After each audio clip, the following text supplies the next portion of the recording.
En la vida nos podemos encontrar con personas que viven sea para sí mismos. En otras palabras, todo lo que hacen y buscan hacer en sus vidas gira en torno a lo que ellos desean, a su propio egocentrismo.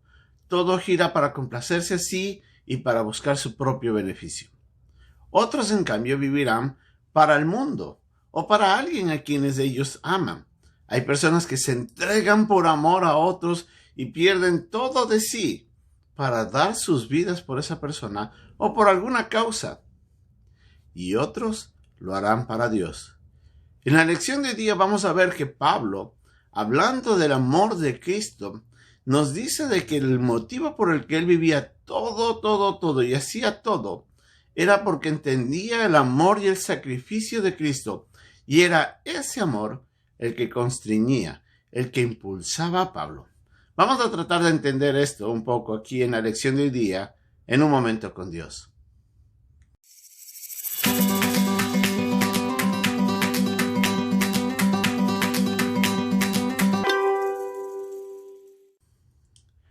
Pablo estaba tratando de animar a los hermanos en Corinto a recapacitar en la manera como ellos tenían que vivir.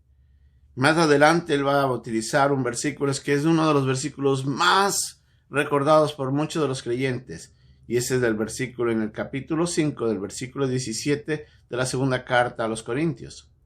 Pero antes de eso, Pablo comienza a hablar de que una de las razones por las que él vivía y hacía todo era por el amor de Cristo. Si bien Pablo estaba defendiendo su apostolado, puesto que los falsos maestros en Corinto estaban tratando de negar todo lo que Pablo hacía, trataban de desacreditar su pasión y su entrega, pensando de que él lo hacía como loco. Miraban a Pablo, la pasión de Pablo, de una manera que salía del común denominador del mundo. No podían comprender por qué Pablo hacía todo esto. Pero para los hermanos que estaban en Corinto, esto era diferente, pues ellos sí conocían de Pablo su amor y su entrega al Señor, que nacía de esa pasión de Cristo. Pablo había conocido a Cristo, su sacrificio, su entrega por nosotros, y eso lo impulsaba. Y por eso es que Pablo les dice: yo no quiero recomendarme a mí mismo, ni siquiera quiero exhortar de esto para que ustedes se apiaden de mí o que me busquen a mí en favor mío. Yo quiero que miren lo que yo hago y por qué lo hago. En otras palabras, Pablo estaba tratando de reenfocar a los hermanos para que vean que Pablo no lo hacía por sí mismo, sino que todo lo que hacía lo hacía para el Señor. Y es en ese sentido donde Pablo dice: el amor de Cristo me constriñe. Es el motivo de mi razón de vivir.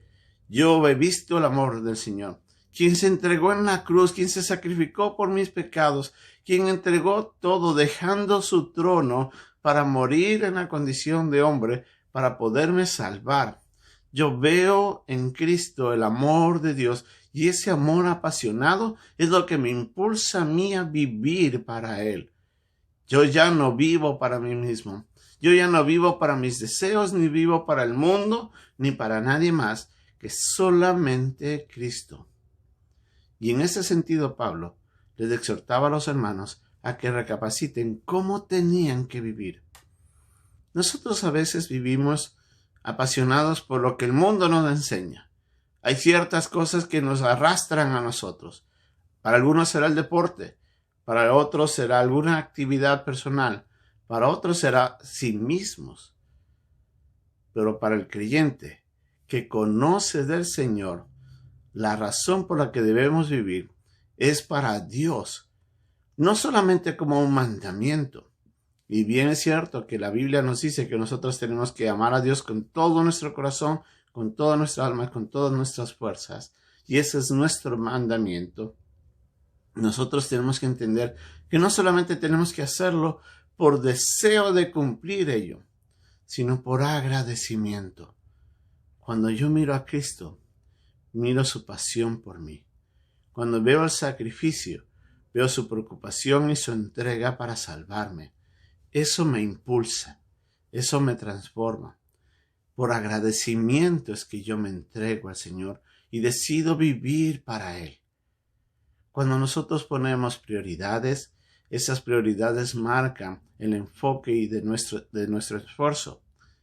Nuestra prioridad debería ser amar a Dios en agradecimiento por todo lo que Él ha hecho por nosotros. Y eso va a enfocar nuestras prioridades, nuestros esfuerzos. Así es de que, ¿por quién está viviendo? ¿Para quién está viviendo? ¿A quién está agradando con su vida? Si vamos a vivir, que sea para Cristo. Que nos ayude en esto.